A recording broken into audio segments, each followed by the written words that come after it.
Hello students, welcome to Study Khajana. I am Tanisha. Today we will do a very interesting topic without which our life will be possibly impossible. Okay? ये क्या है? ठीक है? It is a mainly a force. Force मैं अलग से क्यों बता रही हूँ? फोर्स ये है कि मैंने पहले भी बहुत सारे फोर्सेस कराए हैं, बट मैंने बोला कि इंटरेस्टिंग टॉपिक है और इस फोर्स के बिना हमारी लाइफ पॉसिबली इम्पॉसिबल होती. ठीक है? पॉसिबली इम्पॉसिबल मीन्स अगर ना होता तो ऑलमोस्ट इम्पॉसिबल. ओके, मतलब इस जो मैं आज टर्म कराऊंगी, जो भी फोर्स कराऊंगी, इसकी वजह से हम चलते हैं, बैठते हैं, खड़े होते हैं, स्विम करते हैं, मीन्स जो भी हमारी नॉर्मल है, ठीक है, सारी जो भी हमारी डेली यूज की या डेली हमारी रूटीन होती है, वो सारी हमारी इस फोर्स की वजह से ही पॉसिबल होती है. ठीक है? What is a force? ये ऐसा कौन सा फोर्स है जिससे इतना ज्यादा इंपॉर्टेंट है? अगर ये नहीं होता तो हमारी लाइफ ही इम्पॉसिबल होती है. ठीक है? Mainly it is a term, very very very important term. It's called friction. आपने ये पढ़ा ही होगा अपनी शुरुआत की क्लासेस में कि फ्रिक्शन होता है क्या. ठीक है? फ्रिक्शन ये अगर नहीं होता तो हम शायद ना ही चल पाते, ना ही बैठ पाते, ना ही खड़े हो पाते, ना स्विम कर पाते, और भी बहुत सारी चीजें जो हम नहीं कर पाते. ठीक है? फ्रिक्शन मेनली होता क्या है? इसकी वजह से हम चलते कैसे हैं, इसकी वजह से हम बैठते कैसे हैं, या इसकी वजह से हम स्विम कैसे करते हैं. ठीक है? ऐसा क्या है फ्रिक्शन में जो हमारी ये सारी जो टर्म्स को या हमारी रूटीन्स को पॉसिबल करता है. ठीक है? फ्रिक्शन मेनली एक फोर्स होता है जो हमेशा हमारी डायरेक्शन को क्या करता है? अपोज करता है. ठीक है? It is a force which opposes the motion of a object. ठीक है? फ्रिक्शन मेनली होता है क्या बेटा? ये होता है it is a force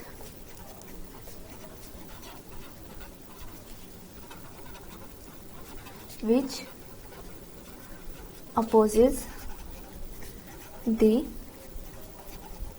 direction of motion of a body. Okay, means friction हमारा क्या है? ये एक फोर्स ही होता है जो हमारी डायरेक्शन को, जिस भी हम डायरेक्शन में मूव कर रहे हैं, उसे क्या करता है? अपोज. इट मीन्स अगर हम टुवर्ड्स राइट जा रहे हैं, ठीक है, अगर हमारी मोशन राइट है तो हमारा फ्रिक्शन किस तरफ इफेक्ट करेगा? हमारा फ्रिक्शन क्या होता है? अपोजिट करता है. अपोज करता है इट मीन्स अपोजिट डायरेक्शन में होगा. इट मीन्स लेफ्ट डायरेक्शन में क्या होगा हमारा? फ्रिक्शन. ठीक है? फ्रिक्शन ये लगता कैसे, हमें फील कैसे होता है? ठीक है? ये उसी रिस्पेक्ट में होता है जिस रिस्पेक्ट में हम चलते हैं, तो हमें चलते टाइम या बैठे टाइम ये ज्यादा फील नहीं होता है. ठीक है? मेनली होता कैसे है? जैसे हम चलते हैं, हम अर्थ पे क्या लगाते हैं? फोर्स. ठीक है? जितनी टेंडेंसी का हम फोर्स अर्थ पे लगाते हैं, उतना ही रिटार्डिंग फोर्स वो हमारे ऊपर भी लगाती है. ठीक है? अगर हम जा रहे हैं, हम चलते हैं, ठीक है, हम क्या करते हैं? अर्थ को धकेलते हैं पीछे, उतनी फोर्स से हमारी अर्थ भी हमें धकेलते हैं फॉरवर्ड. ठीक है? वही हमारा क्या है? जब हम फॉरवर्ड जाते हैं, जिस अर्थ से हम जिस फोर्स से हमें वो बैकवर्ड धकेलती है या अपवर्ड धकेलती है, उस धकेलने वाले फोर्स को ही क्या बोलते हैं? फ्रिक्शन. ठीक है? वही फोर्स हमारा क्या होता है बेटा? फ्रिक्शन. ठीक है? स्विम करते हैं, हम स्विम करते टाइम हम क्या करते हैं? ठीक है? हम स्टिल वाटर में स्विम करते हैं. ठीक है? स्टिल वाटर का मतलब आपको पता है कि जब वाटर एक तो फ्लो करता है, अपस्ट्रीम डाउन स्ट्रीम आपने केसेस पढ़े होंगे. ठीक है? बट स्विमिंग पूल में ऐसा नहीं होता है, वाटर का फ्लो नहीं होता है, जीरो होता है. ठीक है? तो जीरो होता है फ्लो. जीरो फ्लो होने से क्या होता है? उसका वो फोर्स कैसे लगाएगा हम पे? ठीक है? ये ना बेटा एक फ्रेम्स ऑफ रेफरेंस भी होते हैं. इसी से हमारा एक टॉपिक राइज होता है, फ्रेम ऑफ रेफरेंसेस. ठीक है? सबसे पहले आप देखो, स्विम करते हो स्विमिंग पूल में, क्या करते हो? आप अपने हैंड्स को बैकवर्ड पुश करते हो, देन आपकी बॉडी क्या होती है? Forward push. आपने वाटर को पुश किया अपने हैंड से बैकवर्ड, देन हमारी बॉडी किस तरफ मूव हो जाती है? फॉरवर्ड. ठीक है? वही जो हमारी बॉडी फॉरवर्ड मूव करता है, वाटर का प्रेशर, उसे हम बोलते हैं फ्रिक्शन. ठीक है? फ्रिक्शन उसमें भी होता है, फ्रिक्शन हमारे चलने में भी होता है. अब सबसे एक मेन रीजन होता है बैठे हुए में कैसे आप बोल सकते हैं कि फ्रिक्शन है. ठीक है? अब देखो बेटा, कोई भी आप एक सरफेस पे बैठते हो, ठीक है, आप बहुत ही ज्यादा स्लिपरी सरफेस पे बैठे हो. ठीक है? जब आप स्लाइडिंग करते हो, आप उस पे क्या, बचपन में आपने एक प्ले खेला होगा, आप स्लाइड करते हो ऊपर से स्टेयर्स चढ़ के, देन स्लाइड करते हो. ठीक है? टुवर्ड्स अर्थ. देन क्या होता है? क्या आप बीच में कहीं रुकते हैं? नहीं, ऊपर से स्टार्ट करके नीचे आ जाते हैं. आप बीच में रुकते क्यों नहीं है? क्योंकि स्लाइडिंग सरफेस में जो ज्यादा ऐसे चिकना वाला सरफेस होता है, वहां पे हमारा फ्रिक्शन जीरो हो जाता है. ठीक है? मीन्स फ्रिक्शन हमारा प्रोबेबली नेग्लिजिबल हो जाता है. ठीक है? जिसके कारण हम उस पोजीशन पे नहीं रुके होते. अगर हमारा फ्रिक्शन किसी भी सरफेस पे नहीं लगता, ठीक है, कोई भी अर्थ या कोई भी चेयर या टेबल, जो भी जिस पे भी हम बैठे हैं, एनीथिंग एल्स, जिस पे भी हम अगर बैठे हैं, अगर वो हमारा बहुत ज्यादा स्लिपरी होता तो शायद हम उस पर नहीं बैठ पाते, गिर जाते। यही हमारा होता है फ्रिक्शन, इसलिए हमारे बैठने में भी एक बड़ा रोल प्ले करता है फ्रिक्शन, ठीक है। क्योंकि स्लाइडिंग सरफेस पे हमारा क्या होता है, हम एक जगह पे स्टेबल नहीं हो पाते, हम नीचे मूव हो जाते हैं। वो सबसे बड़ा वहां पे मूव होने का रीजन क्या बेटा, क्योंकि वहां पे फ्रिक्शन ऑफ फोर्स 0 है, ठीक है। फ्रिक्शनल फोर्स वहां पे क्या है, 0, और वो हमें एक पोजीशन पे नहीं रख पाता है स्टे, इसलिए वहां पे हम मूव कर जाते हैं, ठीक है। रेस्ट पे अगर हम चेयर पे बैठे हैं, चेयर पे अगर हम फोर्स लगा रहे हैं बैठने में, तो चेयर भी हमारे ऊपर उतना ही फोर्स लगा रही है जितना हम चेयर के ऊपर। That's why we interact each other, और हम एबल होते हैं बैठे रहने के लिए, ठीक है। सबसे पहले एक बेटा इसी से एक टॉपिक अराइज होता है, frame of references. Okay, frame of references क्या होता है? फ्रेम ऑफ रेफरेंस, ठीक है। फ्रिक्शन में ये टर्म इंपोर्टेंट होती है। ये एक कंसेप्चुअल क्वेश्चन है बेटा, ठीक है, समझने के लिए होता है फ्रेम ऑफ रेफरेंस। अब आगे मैंने रिलेटिविटी वाला कॉन्सेप्ट कराया था आपको, वेलोसिटी वाला, ठीक है, रिलेटिव वेलोसिटी वो कराई थी, उसमें सबसे ज्यादा इंपॉर्टेंट रोल प्ले करता है फ्रेम ऑफ रेफरेंस। अब देखो, आप नाम से ही देखा करो, मैं हमेशा आपको बोलती हूँ कि आपने टॉपिक का नाम देखो कि मैंने लिखा क्या है, उसी से आपका हाफ ऑफ द कंसेप्ट तो क्लियर हो जाता है कि हाँ अब हम किस चीज के बारे में पढ़ने वाले हैं, ठीक है। अगर आपको पता होता है कि किस चीज के बारे में पढ़ने वाले हैं, तो आपका थोड़ा माइंड, और आपको जितना आता है वो भी आपको रिवाइज करा देगा, और जितना मैं करा रही हूँ उतना दोनों माइंड मिलके एक अच्छी आउटपुट आ सकती है, ठीक है। तो फ्रेम ऑफ रेफरेंस देखो बेटा, रेफरेंस, ठीक है।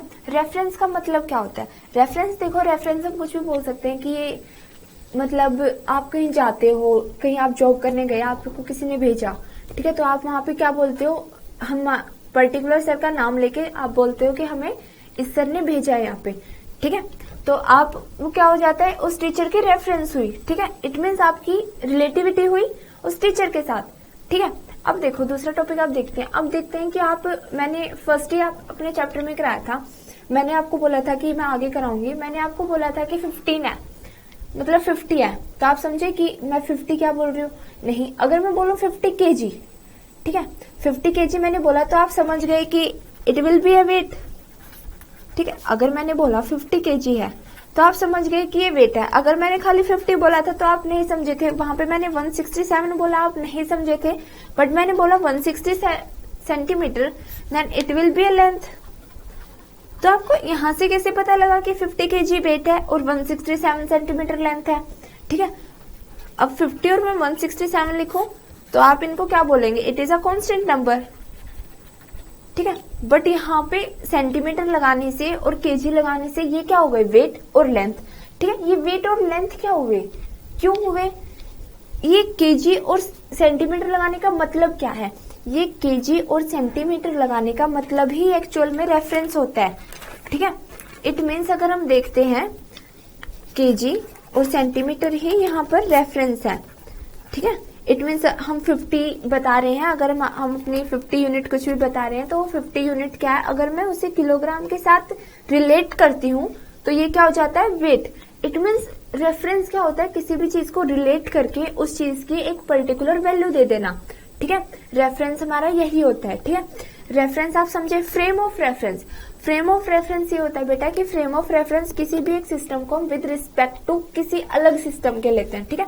फ्रेम हमारा क्या होगा, कोई भी हमारे एक सिस्टम ये है, इट मीन्स मानो 50 था यहाँ पे और एक सिस्टम है किलोग्राम, इन दोनों का मैंने एक लिया फ्रेम, देन एक फ्रेम हुआ, इन दोनों के हम क्या करे थे आपस में, रेफरेंस, ठीक है। मैंने लिया एक फ्रेम, फ्रेम लेने का मतलब क्या बेटा, एक सिस्टम का हम दूसरे सिस्टम के साथ पर्टिकुलरली ले, ठीक है। 50 का अगर मैं यहाँ पे लेती सेंटीमीटर, ठीक है, देन मैं 50 kg लूंगी ना कि सेंटीमीटर, क्योंकि मैंने फ्रेम ऑफ रेफरेंस मैंने किसके लिए लिया है, किलोग्राम के साथ, वेट के साथ, ठीक है। तो यहाँ पे मेरा 50 kg क्या हो जाएगा, वेट। तो यहाँ से मेरा ये क्या हो जाएगा, फ्रेम ऑफ रेफरेंस, ठीक है। फ्रेम ऑफ रेफरेंस, तो मैं फ्रेम ऑफ रेफरेंस को कैसे डिफाइन कर सकती हूँ, a system of coordinate axis with respect to which are defined और observe and event is called, ठीक है। इट मीन्स अगर मैं बोलूं a system of a coordinate axis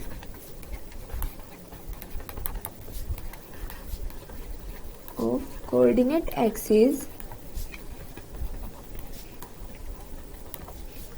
with respect to which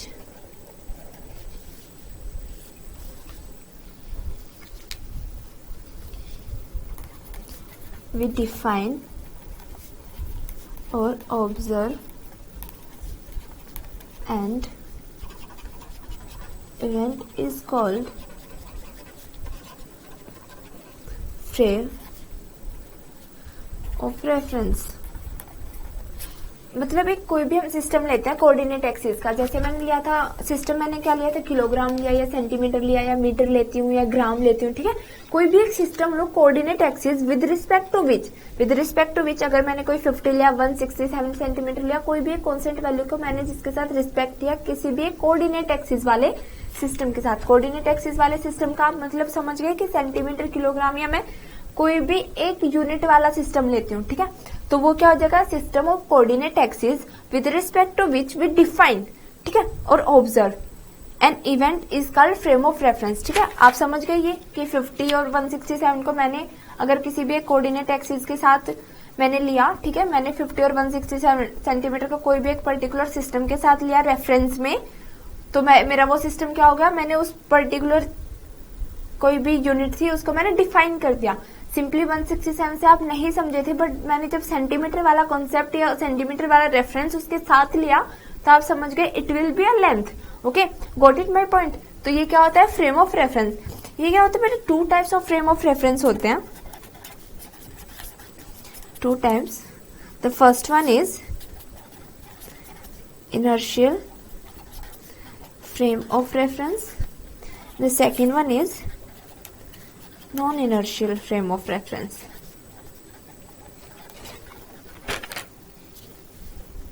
ठीक है, इसको हम बोलते हैं नॉन इनर्शियल को हम बोल सकते हैं एक्सेलरेटेड, ठीक है।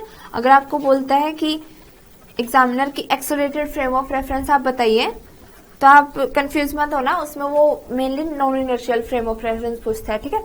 वैसे इसकी नहीं होता है कि एग्जामिनर इनकी डेफिनेशन पूछता है, ये सिर्फ आपकी कंसेप्चुअल बेसिक्स है। कंसेप्चुअल क्वेश्चंस में इनसे रिलेट करके आपसे पूछ सकते हैं, बट एज इट इज ये नहीं बोलेंगे कि डिफाइन फ्रेम ऑफ रेफरेंस या define 2 types of frame of reference. Got it my point.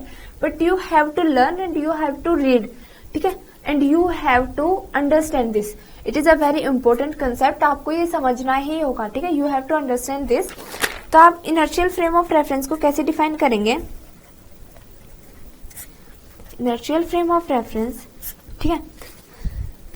अब देखो, मैं कोई भी हम है, ठीक है। अब क्या होता है, हम क्या करते हैं कि अर्थ पे रहते हैं, ठीक है, सन होता है, हम जब देखते हैं डेली वो क्या होता है, इससे क्या होता है राइज, ठीक है, और वेस्ट में क्या होता है सेट, ठीक है, sun sets in west and sunrise is from east, ठीक है। इससे क्या होता है, वो राइज होता है। तो इससे हमें राइज क्यों लगता है, आपको तो पता है कि हमारे हाफ ऑफ द अर्थ पे डे होता है, हाफ ऑफ द अर्थ पे नाइट होती है, ठीक है।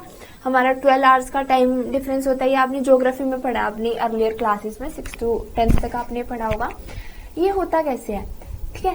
हमारा सन जब पता है कि अगले वो एक पोजीशन पे नहीं होता है, ठीक है, इससे वो राइज होके वेस्ट में सेट होता है, हर एक उसके लिए, ठीक है, जितने भी हमारे कंट्रीज है उनके लिए ऐसे ही होता है। बट जब 12 आवर्स का डिफरेंस है तो वो हमें पॉसिबल कैसे कि ऐसे दिखता है, ठीक है। वो हमेशा होता है बेटा इनर्शियल फ्रेम ऑफ रेफरेंस की वजह से। इनर्शियल फ्रेम ऑफ रेफरेंस की वजह से कैसे, जैसे कोई भी हमारा एक फ्रेम है, हम अर्थ पे रह रहे हैं, ठीक है, वो क्या कर रही है, रिवॉल्व कर रही है, ठीक है, एंड देन वो रिवॉल्व कर रही है अपने उस पे एक्सिस पे और रोटेट कर रही है एक्सिस ऑफ द सन, ठीक है।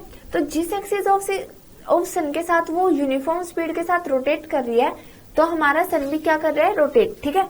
जो भी है वो स्टेबल है या रोटेट है, जो भी है वो यूनिफॉर्म स्पीड के साथ अर्थ के साथ, और उसकी जो रिलेटिविटी है वो क्या है, यूनिफॉर्म है, ठीक है।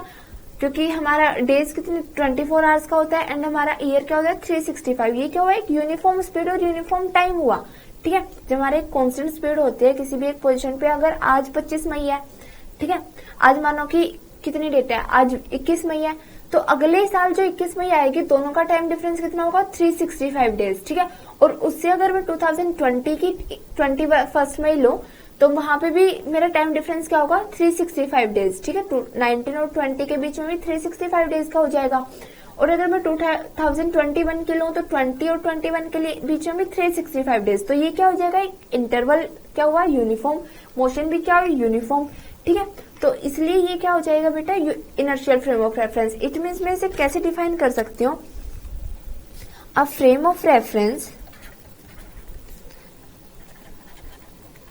which is moving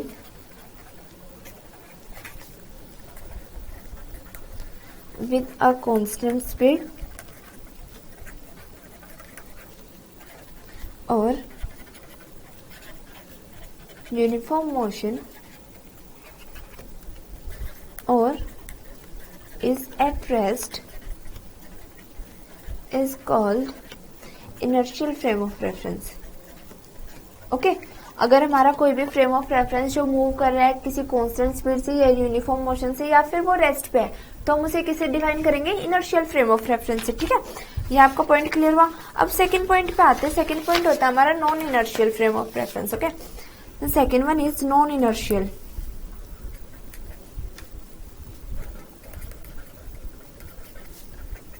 frame of reference. FOR से आप समझ सकते हो कि मैं क्या लिख रही हूँ, फ्रेम ऑफ रेफरेंस, ठीक है। हमारा non inertial frame of reference में कैसे डिफाइन करूंगी, अब देखो नॉन है, इट मीन्स ये इनर्शियल में क्या होता था, यूनिफॉर्म, तो इसमें क्या हो जाएगा, नॉन यूनिफॉर्म, ठीक है। The frame of reference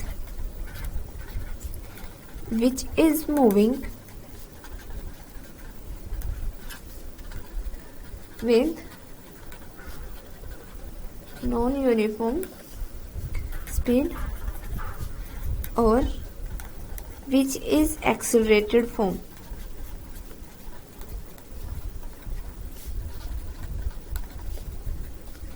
is called non-inertial frame of reference.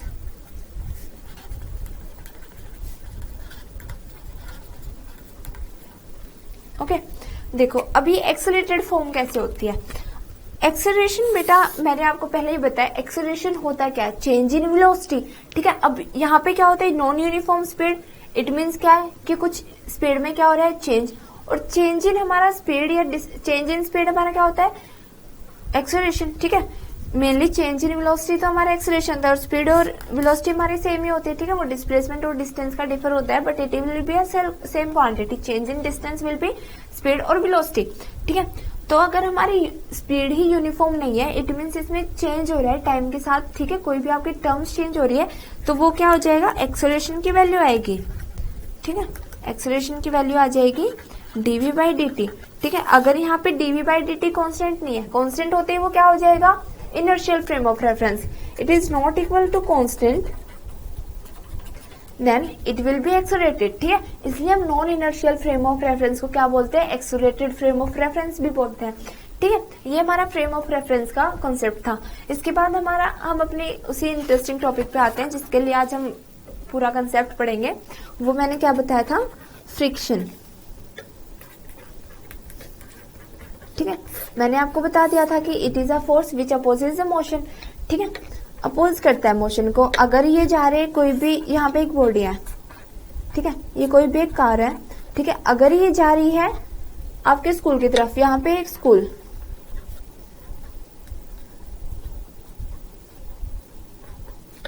आजकल ऐसे स्कूल होते नहीं है, आजकल तो बहुत बड़े बड़े होते हैं, ठीक है, फिर भी मानो ये स्कूल, ठीक है, और ये है आपका घर, ये यहाँ पे आपका घर, ठीक है, ये आपकी स्कूल बस है, ठीक है, ये आप पे जा रहे हैं स्कूल की तरफ, ठीक है। तो यहाँ पे हमारा फ्रिक्शन किस तरफ लगेगा बेटा, अगर ये जा रही है आपके स्कूल की तरफ, then our friction will be act in opposite direction. It means friction force आपका किस तरफ जाएगा, आपके घर की तरफ जाएगा, फ्रिक्शनल फोर्स। और इसे हम हमेशा बेटा डिफाइन करते हैं स्मॉल एफ से, ठीक है। फ्रिक्शनल फोर्स को हम किससे शो करते हैं, हमेशा स्मॉल एफ से, ठीक है। तो यहाँ पे मेरा फ्रिक्शनल फोर्स लग जाएगा अपोजिट द डायरेक्शन, ये जा रहा है स्कूल की तरफ, स्कूल की तरफ से जब अपोज करेगा तो वो किस तरफ जाएगा, आपके घर की तरफ, ठीक है। इट मीन्स आप चाहते होंगे हमेशा, जब आप छोटे बच्चे होंगे कि आपको स्कूल की तरफ भेजा जा रहा है, आपको उस टाइम कंसेप्ट नहीं पता था, अब आप ये सोचते होंगे कि अगर आप अपने छोटे भाई बहन को बताएं तो उन्हें ये होगा कि अच्छा ये ऐसी चीज है जो हमें स्कूल से अपोज करती है, तो वो ये हो जाएंगे भगवान ही हम पे बहुत ज्यादा हो जाए और हम बोल देंगे कि हम फ्रिक्शन की वजह से घर ही आ गए, वहां पे स्कूल नहीं पहुंच पाए। ठीक है, ये वाले टर्म्स होते हैं। ठीक है, आप देखिए कि फ्रिक्शनल फोर्स है, ये आपको हमेशा धकेलेगा किस तरफ, घर की तरफ, और आपको जाना किस तरफ है, स्कूल की तरफ। तो क्या हुआ बेटा, अपोज के डायरेक्शन को, इसलिए यहाँ पे ये क्या हुआ, फ्रिक्शनल फोर्स। ठीक है, अब देखो ये कोई भी आप, तो ये हुआ, ये मोशन ऑफ बॉडी हुई, और ये मेरी डायरेक्शन हुई बेटा फोर्स ऑफ फ्रिक्शन की। ठीक है, अब देखो एक कंसेप्ट तुम्हारा ये हुआ। Second one is a force of friction rises between two bodies when they are in contact with each other. ठीक है, अगर ये बॉडी है एक, देन ये बॉडी, अगर ये दोनों एक दूसरे के कॉन्टेक्ट में है, तो यहाँ पे हमेशा कौन सा फोर्स राइज हो जाएगा बेटा, फोर्स ऑफ फ्रिक्शन। जैसे हमारे बैठने में और हमारे चलने में, जब हमारी दोनों बॉडी का, ठीक है, अर्थ का और हमारे फीट का, ठीक है, जब हमारा इंटरेक्शन होता है तो फोर्स ऑफ फ्रिक्शन राइज हो जाता है। अब अगर हम चेयर पे बैठे हैं तो चेयर के साथ भी हमारा जो इंटरेक्शन है वहां पे क्या हो जाएगा, फोर्स ऑफ फ्रिक्शन राइज हो जाएगा। ठीक है, तो यहाँ पे interaction with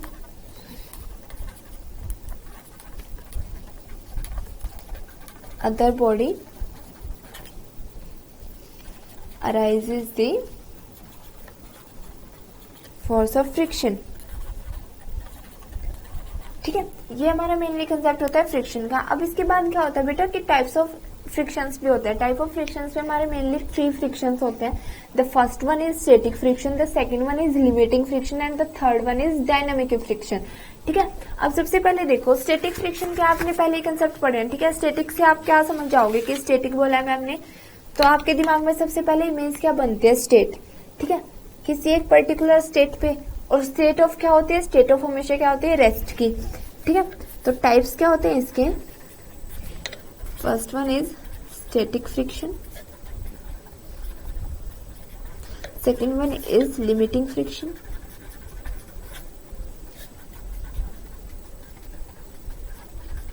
and the third one is dynamic friction.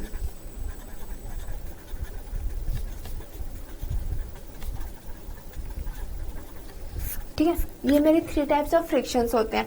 Static friction में क्या होता है बेटा, स्टैटिक फ्रिक्शन सिंपली हमारा फ्रिक्शन जो तब लगता है जब हमारी कोई भी एक बॉडी क्या होती है, रेस्ट पे। कोई भी अगर हमारा ऑब्जेक्ट क्या हो रेस्ट पे, तो तब जब हमारा फोर्स ऑफ फ्रिक्शन एक्ट करता है उसे हम क्या बोलते हैं, स्टैटिक फ्रिक्शन।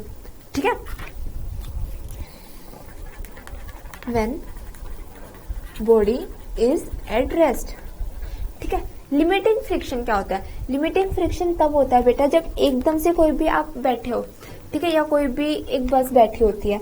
ठीक है, तो वहां पे क्या होता है कि जब बस में हम एकदम से बस चले तो हम क्या होते हैं, ऐसे पीछे मूव होते हैं, और अगर रुकती है तो हम आगे मूव होते हैं। ये क्या होता है, हमारा मोमेंट ऑफ इनर्शिया के कारण होता है। ठीक है, ये कंसेप्ट बहुत ज्यादा इंपॉर्टेंट है। ये क्वेश्चन हमेशा रिपीट होता है कि जैसे आप कोई भी एकदम से, ये मैं आगे आपके कंसेप्ट कराऊंगी, डोंट वरी, आप आगे आगे जितने भी पढ़ेंगे, ठीक है, आपके ये कंसेप्ट आएंगे। मैं इनर्शियल, आपके जितने भी इनर्शिया के बेसिक्स हैं वो सारे करा दूंगी। ठीक है, तो सबसे ज्यादा देखो आप एकदम से लिमिटिंग फ्रिक्शन में मैं क्यों बता रही हूँ, लिमिटिंग फ्रिक्शन से मैं इसलिए रिलेट कर रही हूँ बेटा। अब देखो कोई एक बस खड़ी है एक जगह पे, ठीक है, तो वहां पे खड़ी है वो, इट मीन्स वो रेस्ट पे है, तो वहां पे फ्रिक्शन कौन सा लग रहा है, मेरा स्टैटिक फ्रिक्शन। पर क्या होता है, एकदम से जब बस चलनी होती है, ठीक है, एकदम से जब सडन आपका वो एक्सलेट करता है ड्राइवर, ठीक है, सडन एक्सलेट किया तो एकदम से जो वो मोशन में आती है, जो एकदम से मोशन में आने से क्या लगेगा बेटा, एक फ्रिक्शन लगेगा। ठीक है, इट मीन्स वो जब खड़ी थी एकदम से जो वो चलेगी तो अर्थ उसे क्या करेगी, एकदम से बैकवर्ड पुश करेगी। अगर वो फॉरवर्ड जा रही है तो अर्थ उसे बैकवर्ड पुश करेगी। ठीक है, बैकवर्ड पुश करती है, जो वो सडन एकदम जो फ्रिक्शन लगता है वो क्या होता है हमारा, वो होता है लिमिटिंग फ्रिक्शन। ठीक है, तो इसे हम कैसे करेंगे, it will play role when body just start moving. Okay, ये हमारा कब प्ले करता है, when body is just start moving. ठीक है, जब एकदम से स्टार्ट होती है तब हमारा क्या होता है, लिमिटिंग फ्रिक्शन। अब देखो मैंने कर लिया स्टैटिक फ्रिक्शन, रेस्ट से थोड़ी सी एकदम चली तब फ्रिक्शन लगा। अब डायनेमिक क्या आता है, जो लगातार चलता रहता है, ठीक है। ये तो स्टेज होती है रेस्ट से, जब एकदम चलेगा और फिर चलता रहेगा, ठीक है। तो डायनेमिक फ्रिक्शन होता है बेटा जब वो फ्रिक्शन, जब कोई भी एक बॉडी मूविंग होती है, ठीक है, it will act in motion of body, ठीक है। जब हमारी बॉडी कोई भी मोशन में होती है तो ये डायनेमिक फ्रिक्शन हमारा एक्ट करता है, ठीक है। ये हमारा हुआ डायनेमिक फ्रिक्शन। इसके बाद क्या आता है बेटा, इसके बाद इसके मेनली 2 पार्ट्स होते हैं। The first one is rolling friction. ये मेरे मोशन में सबसे ज्यादा इंपॉर्टेंट है, ठीक है। अगर मैं फ्रिक्शन में लूं तो ये दोनों कंसेप्ट ज्यादा इंपॉर्टेंट होते हैं, rolling friction and the sliding friction.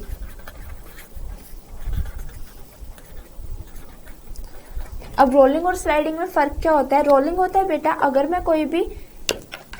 मैंने कोई भी यहाँ से इंक्लाइन प्लेन से आना, ठीक है, रोल में कैसे करूंगी, ऐसे फिर ऐसे फिर ऐसे फिर ऐसे, इट मीन्स मैं डायरेक्शन चेंज कर दूंगी, ठीक है। ये मेरा फोन है, जैसे इसे मैं क्या करूंगी, रोल होएगा, ये ऐसे आएगा, फिर से रोल होके ऐसे आएगा, फिर से रोल होके ऐसे आएगा, ये क्या होता है, रोलिंग, ठीक है। और स्लाइडिंग होता है बेटा सिंपली जो स्लाइड करके आता है, जैसे आप बचपन में खेले भी होंगे, ठीक है, तो वो स्लाइड करके आना होता है, स्लाइडिंग फ्रिक्शन लगता है। और जब रोल होता है तो मेरा क्या फ्रिक्शन लगता है, रोलिंग फ्रिक्शन लगता है, ठीक है।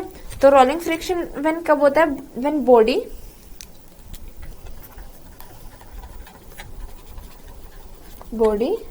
rolls on the surface,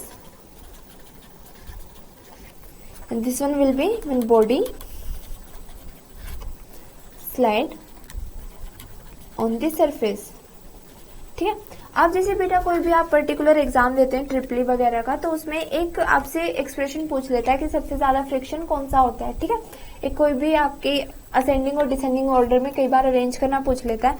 तो देखो बेटा एकदम से रेस्ट पे थी, ठीक है।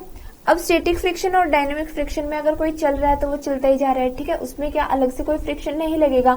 स्टैटिक फ्रिक्शन में है, स्टॉप है, ठीक है, फ्रिक्शन लग रहा है, बट क्या वो उतनी क्वांटिटी का लगेगा, नहीं, ठीक है। तो सबसे ज्यादा कब लगेगा, एकदम से, एक तो आप खड़े हो यहीं पे, एकदम से जब ऐसे मूव करेंगे तो उस पर फोर्स ज्यादा लगेगा, क्योंकि आप एक्सेलरेशन ज्यादा करोगे उतना ही फोर्स भी ज्यादा होगा। वो क्या होगा, फ्रिक्शनल फोर्स के टर्म्स में एक्ट करेगा।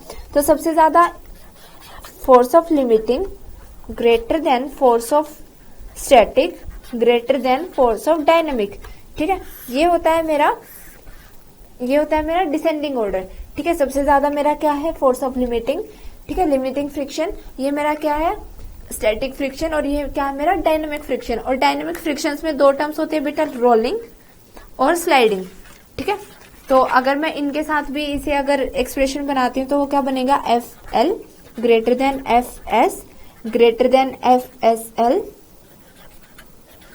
डायनेमिक की जगह मैं पुट करूंगी, ठीक है, स्लाइडिंग में, और greater than F R L, ठीक है। रोलिंग में बेटा क्या होता है कि एक पर्टिकुलर एरिया पे लगता है, ठीक है। अगर वो यहाँ फ्रिक्शन लग रहा था तब वो रोल होएगा, फिर दोबारा से यही फ्रिक्शन लगेगा, ठीक है।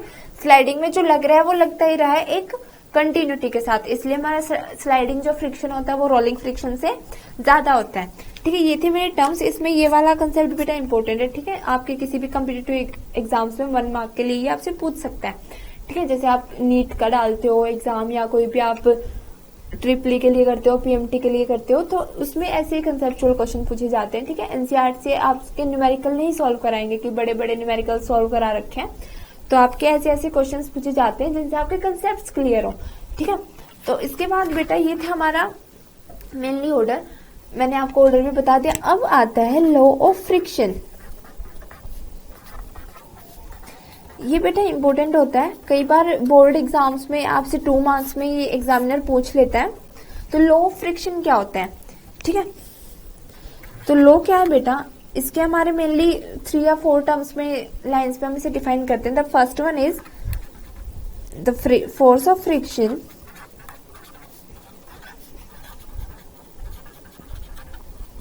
will always opposite to the direction of motion, ठीक है। ये मेरा फर्स्ट लॉ है। Second one is the limiting force of friction. ये आप साथ के साथ अपना नोट डाउन कीजिए।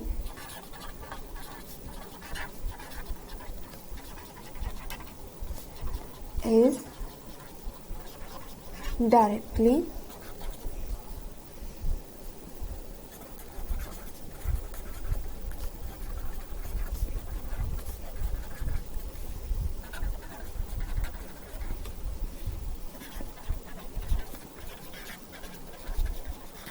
ठीक है। The limiting force of friction is directly proportional to the normal force of body. Normal force of body क्या होती है बेटा? नॉर्मल फोर्स ऑफ बॉडी मैंने आपको पहले ही कराया कि कोई भी एक जो बॉडी होती है, हमारा वेट नीचे क्या लगता है mg, जो फिर इसी को ही कंपनसेट करती है वो क्या होती है r। ये मेरा क्या होता है? नॉर्मल फोर्स ऑफ बॉडी होता है था r। ठीक है, मैंने पुली और ये इसमें पहले आपको कई बार कराया है। ठीक है, द थर्ड वन इज से f directly proportional to r। ठीक है, the third one is force of friction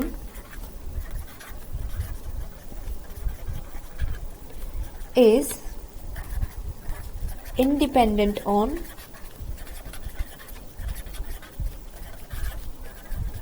area of surface। ठीक है, जो मेरा एरिया ऑफ सरफेस होता है उस पर मेरा फोर्स ऑफ फ्रिक्शन इंडिपेंडेंट होता है। इट मीन्स अगर हम कोई भी, ये कंसेप्चुअल क्वेश्चन होते हैं, अभी मैं बताती हूँ। And the fourth one is the force of friction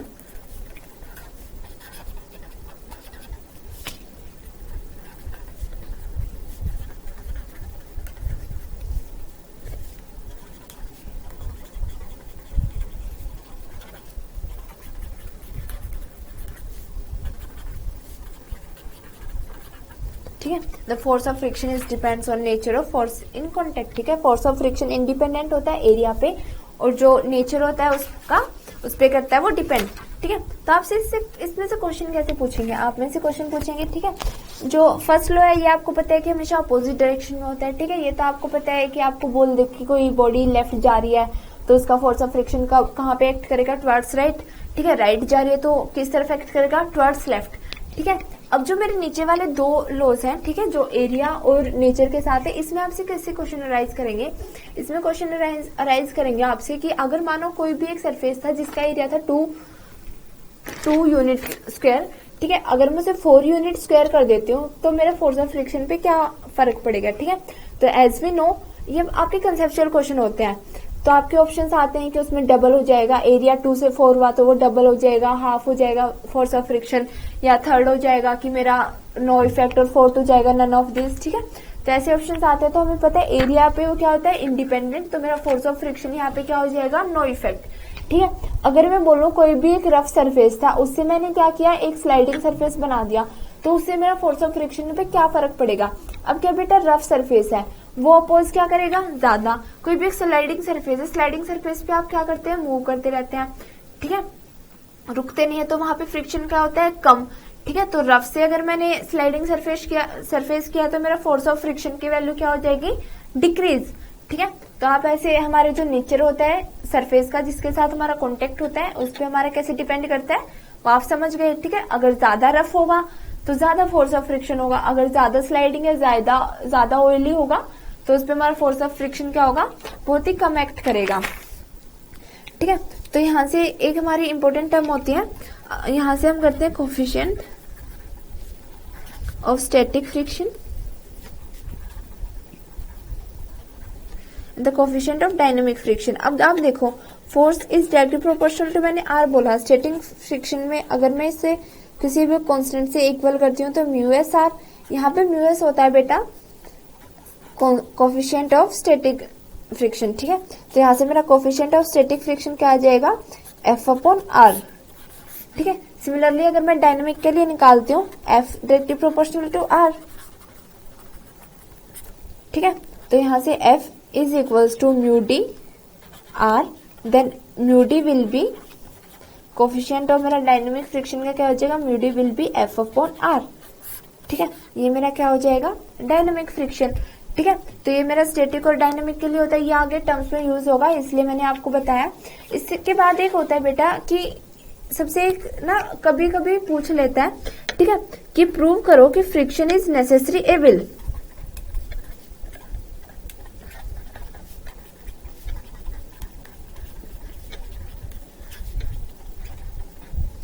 ठीक है, अब ये एक सिंपली थियोरी होती है यहाँ पे, ठीक है। आप यहाँ से क्या समझ सकते हैं, फ्रिक्शन इज नेसेसरी एविल, ठीक है, फ्रिक्शन इज नेसेसरी एविल, ठीक है।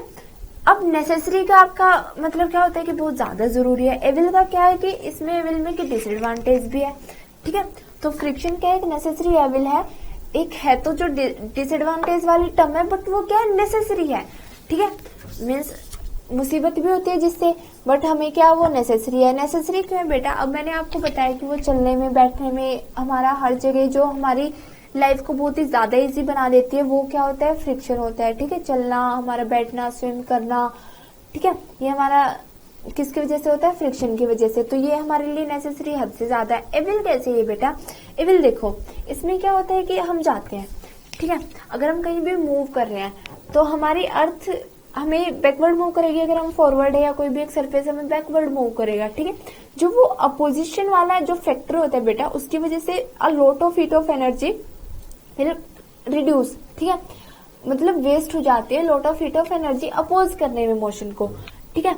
अब दूसरा पॉइंट होता है बेटा, अगर कोई भी आपको हीट अपोज कर रही है, ठीक है, अगर आप किसी भी एक व्हीकल में जा रहे हैं, उसे क्या है कि वो मूव कर रहे हैं, ठीक है, अब सरफेस उसे बैकवर्ड मूव कर रहा है, वो फॉरवर्ड जा रहा है, ठीक है, तो जो उसके टायर्स होते हैं उसमें फ्रिक्शन लगेगा, फ्रिक्शन के टायर्स पे क्या होता है, फ्रिक्शन लगने से वो घिस जाते हैं, जिसे आपको थोड़े दिन के बाद वो टायर्स चेंज भी कराने पड़ते हैं उसके, क्योंकि बाद वो टायर्स घिस जाते हैं, जब वो ऐसे ऐसे वो बनाते हैं ना, जो जिगजैग वाला सरफेस बना देते हैं टायर्स पे, वो इसलिए हो जाता है कि फोर्स ज्यादा लगे और मोशन हमारी उतनी ज्यादा अच्छी हो, ठीक है। अब जब वो स्लिपरी हो जाते हैं, हमारे टायर्स घिस जाते हैं रोड की वजह से, देन हमारे जो बड़े होते हैं, ठीक है, एल्डर्स, उसे क्या करा देते हैं, चेंज करा देते हैं टायर्स को। ये बोलते हैं कि अब ये स्लिपरी हो गए, इसके बाद एक्सीडेंट के ज्यादा चांसेस होते हैं। वो एक्सीडेंट के चांसेस ही क्यों होते हैं बेटा, सरफेस क्या हो जाता है, रबड़ वाला, वो क्या हो जाता है, स्लिपरी। स्लिपरी सरफेस में हमारा फोर्स ऑफ फ्रिक्शन क्या होगा, बहुत ही कम एक्ट करेगा, इसकी वजह से हमारे जो एक्सीडेंट होने के चांसेस बढ़ जाते हैं, ठीक है, इसलिए हमारे वो टायर्स चेंज हो जाते हैं, ठीक है। तो ये क्या है, हमारे टायर्स चेंज कराने में हमें क्या होगा, पैसे लगेंगे, ठीक है। पैसे लगने पे हमारे हीट भी लग रही थी पहले, पैसे भी लग रहे थे। अब देखो टायर्स हैं, ठीक है, अब टायर्स आप चेंज करा रहे हैं, तो एक मशीन ही है, तो मशीन क्या होगी, एक मशीनरी की लाइफ टाइम क्या हो रही है, घट रही है। टायर्स अगर 15 साल चल रहे थे, ठीक है, बट एक फ्रिक्शन लगने से वो 5 साल में ही खराब हो गए, तो लाइफ क्या हुआ, जो टाइम लाइफ थी वो मेरे टायर्स की क्या हुई, खत्म हुई। तो मशीनरी की टाइम लाइफ फ्रिक्शन की वजह से क्या हो जाती है, रिड्यूस हो जाती है। And the third one is क्या होता है कि हमारा एकदम से जब करते हैं, ठीक है, हमारा आपको पता है लिमिटिंग फोर्स सबसे ज्यादा होता है। हम एकदम से अपनी कार स्टार्ट करते हैं, ठीक है, तो सबसे ज्यादा फ्रिक्शन लगता है, उससे क्या होता है कि हमारे इंजन पे हैवी लोड होता है, हैवी लोड की वजह से उसमें वो हैवी लोड की वजह से उसकी भी बेटा क्या होती है कि एफिशिएंसी रिड्यूस हो जाती है, ठीक है। अब देखो एविल ही ऐसे हुआ, ठीक है, मीन्स हीट ज्यादा लॉस हो जाती है, मशीनरी लाइफ टाइम कम हो जाती है, ठीक है, हम आउटपुट ज्यादा देते हैं पर इनपुट कम मिलती है, एक्सपेंस ऑफ एनर्जी ज्यादा होता है, ठीक है, एक्सपेंस ऑफ मनी भी होता है, ठीक है। तो हमारे एविल ही ऐसे है, डिसएडवांटेज इसके ये है, बट एडवांटेज इससे ज्यादा है, तो इसलिए हम इसे क्या बोलते हैं, friction is a necessary evil, ठीक है। तो ये इसमें आप कैसे कर सकते हैं, इट एक्सपेंस ऑफ एनर्जी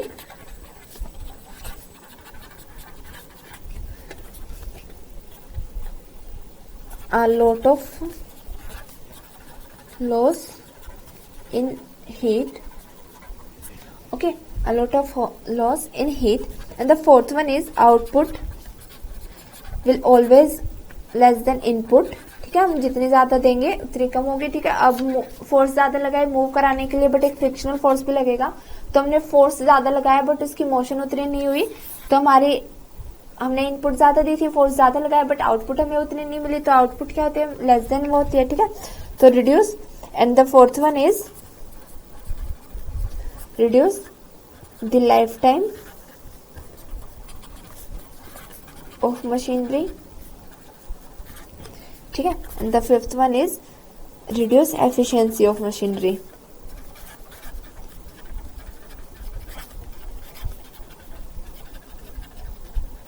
तो आपको पता है, और ये चलने फिरने में वॉकिंग, स्विमिंग और मतलब जो भी हमारे डेली यूज की रूटीन्स होती है उसमें ज्यादा हेल्पफुल है। तो इतने सारे इसके डिसएडवांटेज होने के बाद भी ये हेल्पफुल है, इसलिए हम इसे क्या बोलते हैं, friction is a necessary evil, ठीक है। ये आपका कंसेप्चुअल क्वेश्चन होता है। इसके बाद क्या है बेटा, फ्रिक्शन हो गया, अब उसके बाद क्या, इसे रिड्यूस करने के कुछ मेथड्स भी होंगे, ये आपने अपनी अर्लियर क्लासेस में भी पढ़े हैं। तो methods to reduce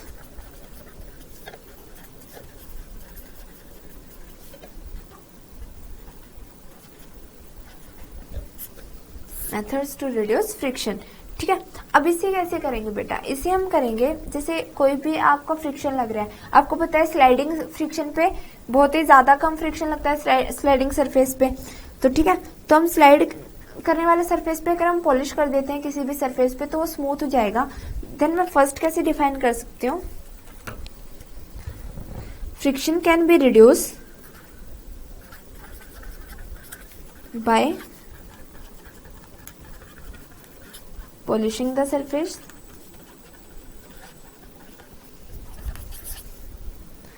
reduce by using lubricants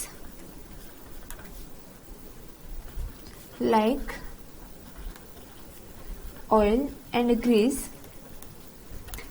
Third one is by using ball bearings. Ball bearings पे होते हैं बेटा, आपने वो लोहे की बॉल्स देखी होंगी ना, जिसमें से आप खिलौना भी होता था आपका बनाने का। ठीक है, ऐसे उसमें होल होता था, आप दूसरी भी एक बॉल लेके उसमें आप कोई भी एक स्टिक फंसा के ऐसे चलाते थे। ठीक है, आयरन की होती थी। इसमें क्या होता था बेटा, ऐसे छोटी छोटी बॉल्स होती थी। ठीक है, आयरन में। ठीक है, उसे हम क्या बोलते हैं, बाय यूजिंग बॉल बियरिंग्स, वो बॉल बियरिंग्स होते हैं। Fourth one is by using streamline flow. Streamline flow, ठीक है, स्ट्रीमलाइन फ्लो होता है बेटा हमारा कांस्टेंट फ्लो। ठीक है, उसमें हमारा फोर्स ऑफ फ्रिक्शन क्या लगेगा, minimum. The fifth one is by converting sliding motion into rolling motion. ठीक है, आपको पता है स्लाइडिंग में हमारा क्या लगता था, ज्यादा फोर्स लगता था, तो हम उसे क्या कर देंगे, एक रोलिंग मोशन में कन्वर्ट कर देंगे। ठीक है, ये हमारे मेथड्स होते हैं फ्रिक्शन को रिड्यूस करने के। ये आपने पहले भी पढ़ रखा है अपने प्रीवियस क्लासेस में। अब हम अपने इंपॉर्टेंट टॉपिक पे आते हैं। वो बेटा कुछ थ्योरीज होती हैं। ठीक है, हम वर्क डन निकालेंगे। अब मैं आपको जो भी टॉपिक कराऊंगी उसमें से मैं गारंटी देती हूँ आपके किसी भी टेस्ट में, कोई भी आपका स्कूल हो, उसमें से आपके एग्जामिनर क्वेश्चन पूछता ही पूछता है। ठीक है, तो ये इंपॉर्टेंट टॉपिक है। अब फ्रिक्शन का ये सबसे ज्यादा इंपॉर्टेंट है। ये क्या होता है बेटा, तो इसमें सबसे पहले होता है एंगल ऑफ फ्रिक्शन।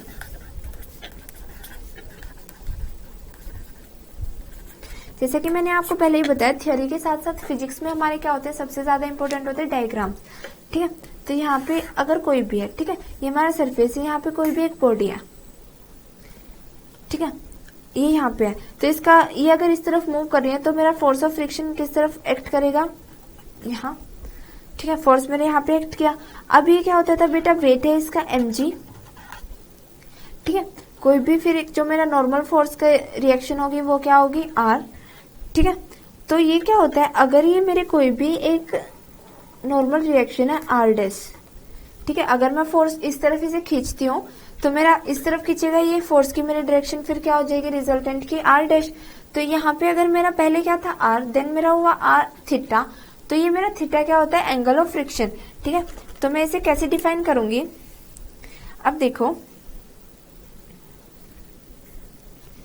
अगर मैं ऐसे लूं then this will be also, ये क्या होता है, अल्टरनेट एंगल्स। ठीक है, आपने टू पैरेलल लाइंस के बीच में अगर एक ट्रांसवर्सल लाइन जाती है तो ये क्या होते हैं, अल्टरनेट कोरस्पॉन्डिंग एंगल्स आपने पढ़े होंगे। ठीक है, तो ये भी क्या हो जाएगा थीटा, और ये भी मेरा क्या हो जाएगा, ये क्या है f, और ये मेरा क्या है यहाँ पे हाइट r, तो ये भी क्या हो जाएगी r। तो एंगल ऑफ फ्रिक्शन को मैं कैसे डिफाइन करूंगी, the angle between normal reaction, normal reaction में क्या होती है r and the resultant, resultant मेरी क्या बेटा यहाँ पे r dash, resultant of limiting force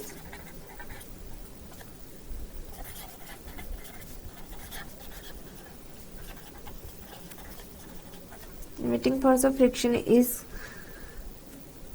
friction is called angle of friction।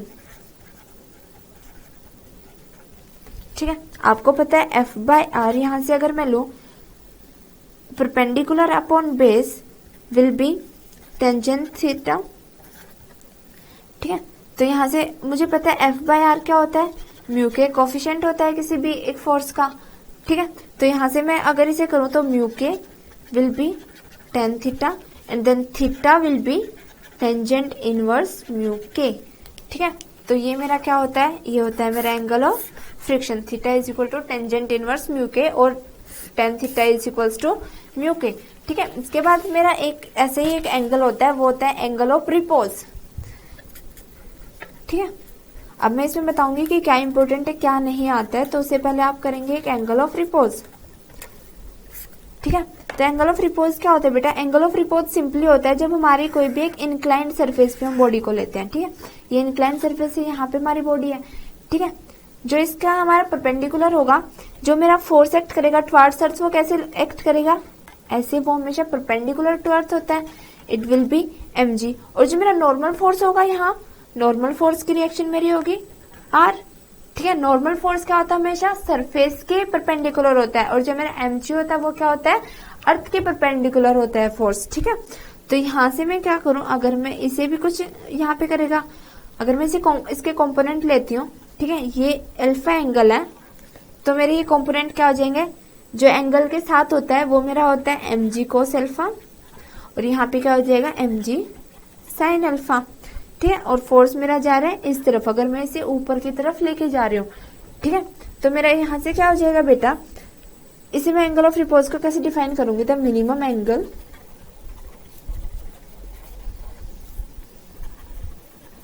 Made by the inclined plane when a body just start sliding is called angle of repose, ठीक है। Angle of repose मेरा क्या होता है, जो हमारे inclined plane के साथ जो बॉडी एंगल बनाती है, जब एकदम से वो स्टार्ट होता है, वो क्या होता है, एंगल ऑफ रिपोज, ठीक है। तो यहाँ मेरा क्या होता है, एंगल ऑफ रिपोज। इसके बाद मैं इसे क्या करूंगी बेटा, अब देखो आप, ये क्या होता है, मेरा आर किसको कोरिलेट करेगा, आर यहाँ पे मेरा जो कंपेंसेट करेगा वो क्या होगा, mg cos अल्फा, ठीक है। उसके बाद मैं क्या करूंगी, एफ मेरा यहाँ किसके साथ करेगा, mg sin अल्फा के साथ, ठीक है। अगर ये होता है मेरा फोर्स के साथ, अल्फा यहाँ पे मेरा क्या एंगल है, अल्फा यहाँ पे मेरा एंगल है एंगल ऑफ रिपोज, ठीक है। तो इसके साथ क्या होगा बेटा कि अल्फा के साथ अगर मैं ले रही हूँ, तो यहाँ से पूछा जाता है कि आप ना प्रूव कीजिए कि angle of repose is equals to angle of friction है, ठीक है। तो यहाँ से मेरा क्या होगा, अगर मैं ये इक्वेशन फर्स्ट है, ये इक्वेशन सेकंड है, if I divide equation second by first, divide equation second by first, then it will be f by r mg sin alpha by mg cos alpha, ठीक है। mg से mg cancel out हुआ, f by r क्या आया, tangent alpha, ठीक है। और मेरा आपने पहले पढ़ा है, आपने लास्ट इक्वेशन में पढ़ा है, f बाय r मेरा क्या था, यहाँ से टेंजेंट थीटा, यहाँ से मेरा क्या है, f बाय r क्या है, यहाँ पे टेंजेंट अल्फा, ठीक है। तो यहाँ से मैं क्या रिलेट कर सकती हूँ, ये इक्वेशन अगर मानो मेरी फर्स्ट ए है, ये मेरी फर्स्ट बी थी, तो मैं फर्स्ट ए और फर्स्ट बी से क्या लिख सकती हूँ, देखो tangent alpha is equals to f by r and tangent theta is also equals to f by r, then it can be written as tangent alpha is equals to tangent theta, ठीक है। तो यहाँ से मैं क्या conclude कर सकती हूँ, यहाँ से मैं कंक्लूड कर सकती हूँ that angle of repose is equals to angle of friction, ठीक है। ये मेरा कई बार एग्जामिनर 2 मार्क्स के लिए पूछ लेता है कि आप एंगल ऑफ रिपोज को इक्वल्स प्रूव कीजिए एंगल ऑफ फ्रिक्शन के।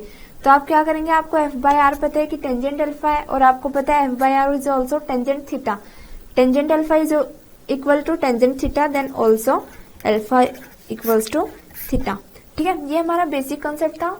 इसके बाद हम इम्पोर्टेंट एक्सप्रेशन करेंगे जो एग्जामिनर पूछता है एग्जाम में हमसे, ठीक है। वो हम नेक्स्ट लेक्चर में करेंगे। आप जहां तक हो बेसिक्स के साथ कोरिलेट कीजिए खुद को, ताकि आगे वाले एक्सप्रेशन आपके लिए इजी हो।